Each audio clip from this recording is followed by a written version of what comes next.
This is a brief introduction to the Android Honeycomb 3.2 interface. This is the version of Android operating system on which most Android tablets today are being based. Some tablets are coming out on Android 4.0, which is Ice Cream Sandwich, but those are few and far in between. Majority of them will move to Ice Cream Sandwich sometime in 2012. Okay. This demonstration is going to be done on an Acer Iconia Tab A100. As you can see, this is still new, relatively new out of the box. Still have some stickers on them. This particular tablet has a 7-inch diagonal display, which is 1024 by 600 resolution. It has both a front and rear facing camera, and also has a few other amenities such as SD card slot, micro SD card slot, and such. But this introduction is not focused on hardware, so let's look at the operating system for the most part.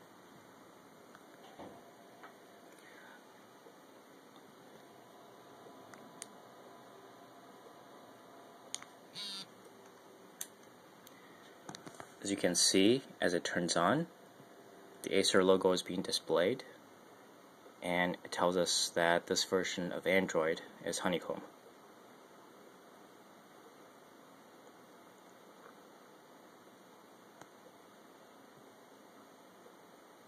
It'll take a while to load up, so let's talk about the features that are new in Honeycomb as opposed to the previous Gingerbread release, which is 2.3. This is the first version of Android that's optimized for tablet form factor, and has many of the interface elements that are easier to use on a larger screen and such. So let's see. So the first, you can see that this is the login screen, which gives us a lock where we can slide into one of these any point on this ring here, which will unlock the device for us. Then that will take us to the home screen of Honeycomb. You can see the basic interface elements of Honeycomb. There are 3 buttons that are always present on the lower left corner. The first one is back, which works as an accept button that takes you to the previous screen. The second one is home, which takes you to the home screen. The third one is a recent applications button, which is, has a shape of 2 overlapping rectangles. It's the third button, which right now does nothing because there's no application open yet. It's just freshly booting up. As you can see, the interface is populated just like Android 2.3 with many icons on the desktop, as well as number of widgets. As here you can see the clock weather widget on the top, and the bookmarks widget for the Android default browser. So now I've opened the browser, and this is, which you can see, a page on the browser. You can see now the browser on top is tabbed.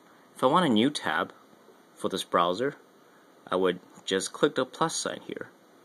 Let me try it again. So now you get a new tab.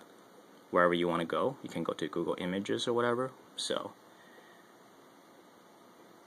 and by which you can search, make whatever queries you want in the browser by using the built-in keyboard, built-in on-screen keyboard. Okay. So if we want to go home, if we want to go to the previous page in the browser, we can just use the previous button, which is the back button.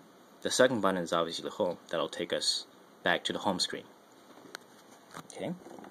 So this bottom bar on the bottom side of the bar on Honeycomb is called the system bar. Has many system functions. As the previous mentioned, 3 buttons. Plus, on the right side of the bottom bar, you have the notification set of icons.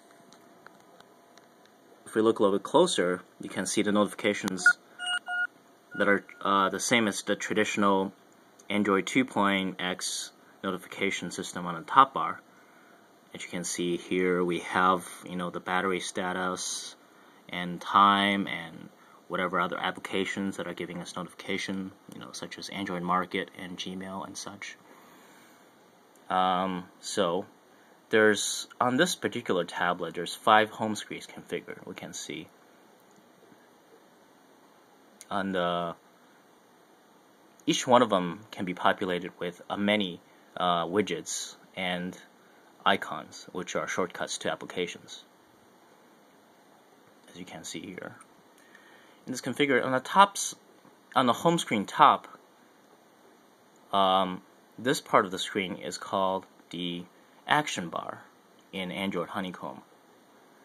And at the home screen on the action bar, on the left side you can see the Google search button, by tapping which you can perform a search. Let's go back. Or you can do a voice search. Let's go back again. On the top right hand corner, there's 2 buttons. One of them is called Apps, which by pressing which you can see all the apps icons that are installed in the system.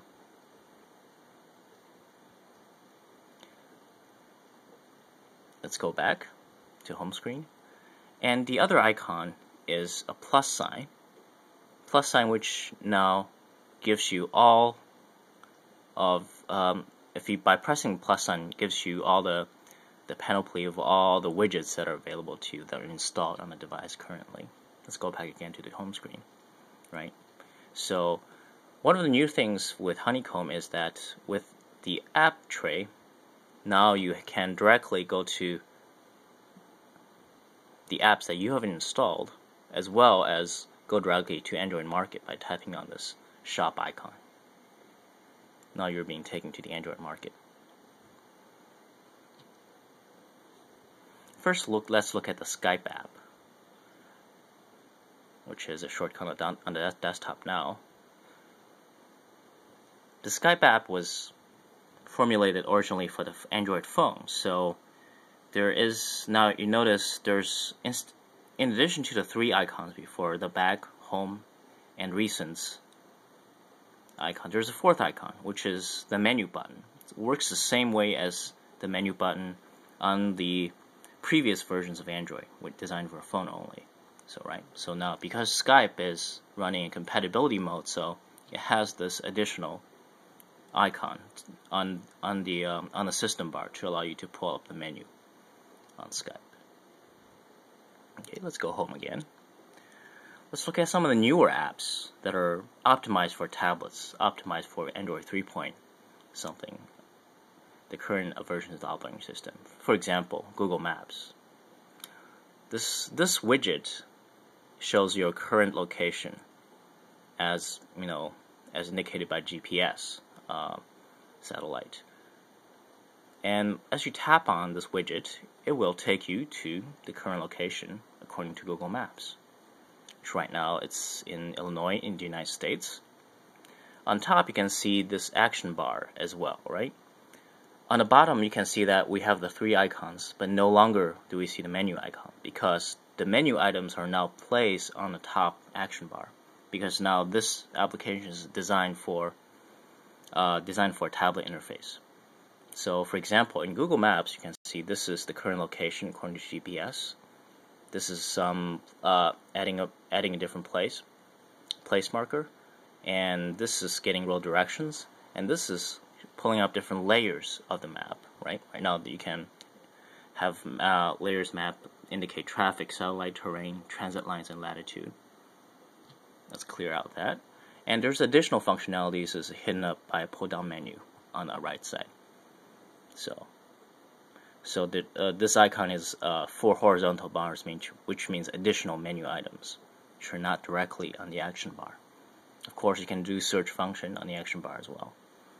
On the system bar, you still have the 3 icons, back, home, and recents, as well as the system notifications. The system notifications, including as it's telling you that the GPS is being accessed, according to this blinking notification. Now let's pull up the recents. See this 2 overlap rectangle icon. We'll pull up the recent applications. As we can see, Google search we've used, voice search we've used, market we've seen, Skype, as well as browser. The recent applications that we used before, the current application we're in right now, which is Google Maps. Right, so it gives you a very easy way to jump to the applications that you've used recently, such as Market. Let's go back to the Market. Oops. So now we're back in the Market again. This version of Android Market actually gives you some convenient place to shop for applications that are specifically written for tablets. There are 3 types of applications now, as viewed from a Honeycomb operating system. One is the legacy applications that are written only for phones, so they'll run in compatibility mode with that additional menu button. The second class is that applications which are agnostic for either phone or tablets. Those will run, such as Sketchbook or coloring or other like Google Music, things that could run equally as well on tablets and phones. Third class of applications are those that are optimized for tablets, and some of these are highlighted as staff picks for tablets on top. Let's take a look at some of these. Many of these applications obviously are games, but one of them is actually, didn't want to go in there. One of them is Google Currents, which is a fairly nice magazine application that's comparable to Flipboard, right? So if we go back to Market, the front page of the Market, we can just press the icon on the top left. And if we want to search for something, let's say if I want to use the Amazon app, we can search for the Amazon app. And let's see that if we want to say, if I would like to download this application, then we'll download this, which is Price Check by Amazon.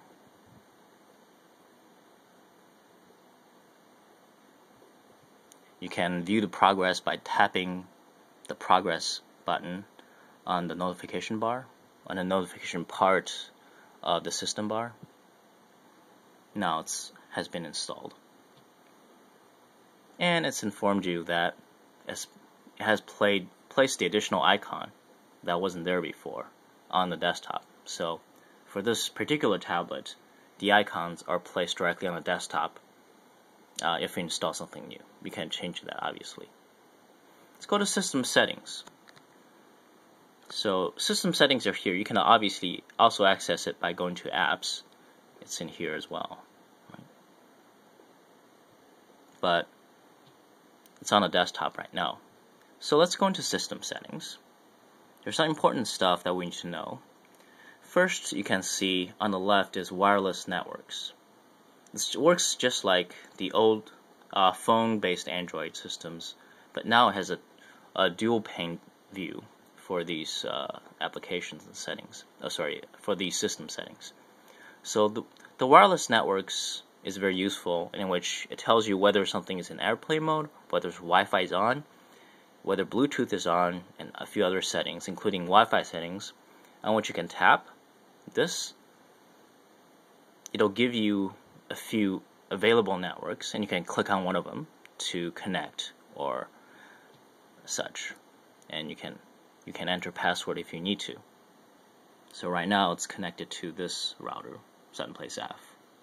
Okay, let's go back. There's a few other places. There's sound and screen. Obviously, let you adjust the sound, let you adjust screen brightness, animation, timeout, and such. There's location security that allows you to configure GPS, configure the use of configure your privacy settings and such. There's applications that gives you a management of all the applications that are installed on this device. Applications here and the running services that are services that are currently running, and how much each application is using in terms of storage and battery, and the sources of applications. Okay.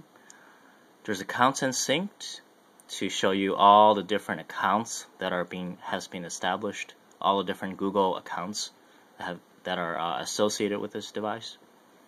And there's a couple more important. One is storage, which tells you how much all the applications are using on the internal memory, on the internal storage on the device, as well as on the SD card. Okay. Last one, let's look at language and input. This is important is because we can select language, right? There's many available languages, from English to German and to Spanish, French, and such. But there's many also Eastern Oriental languages, such as 2 different versions of Chinese and Japanese and Korean. And let's back out of there. Now, other than select language, you can also select the dictionary you want to use for the language. You can select voice input, text-to-speech input. Also, also you can select the current input. This line here. If you select current input method, you can see that there's a very wide variety of input method you can use, which only some of which are installed. A few of which is one of them I've installed is a Go keyboard, which can be used for Chinese input. This tablet is going to my uncle, who obviously would use mostly in Chinese. My uncle-in-law. Okay. So let's see. So the remaining apps that are not on desktop yet are in this app tray, and we can open one of them. Then we can close out of it. Then the additional widgets are also can also be accessed by tapping this plus sign on the top left corner. For example, we can tap this and try to place it here. I don't know if there's enough space. There doesn't seem to be any photos that are actually stored on this device yet. You can place, let's say, the traffic widget onto this first of the 5 screens. I can place this on the I forgot to configure the widget anyways. Let's try it again. Place on the traffic widget on here.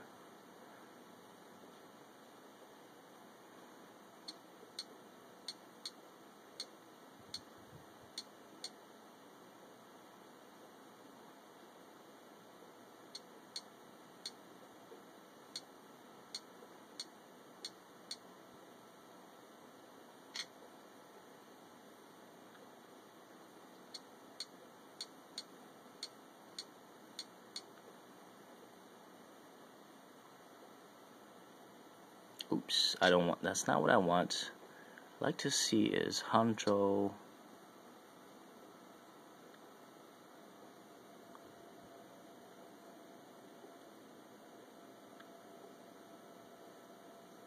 Nope, yeah, Hangzhou, Zhejiang. So that sounds pretty good.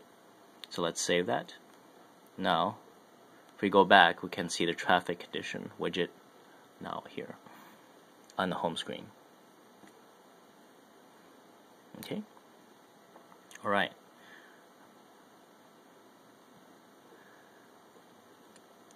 Last we want to talk about is some interesting widgets that are present that can be used. Widget functions. You see, this widget is actually. Oops, I didn't want to do that. It's very sensitive. This touch screen is very sensitive. So if we can swipe down this widget to access the next application. This is actually a widget that displays the Android market with current applications that are being offered in Android market, some popular ones. Okay, you can swipe down to the next. Same thing with YouTube. You can swipe down to review the next popular video on YouTube right now and such. You obviously can tap it and go into YouTube to watch whatever such. See, you can browse YouTube videos on the right hand side while you watch. You can go to a new video if you like. And it's buffering right now. Okay, you can pull it into full screen mode by pressing this full screen button. Then you can go back to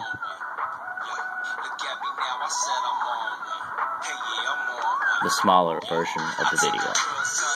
Let's go back home again. So, yep. So this is it. There will be another edition coming soon.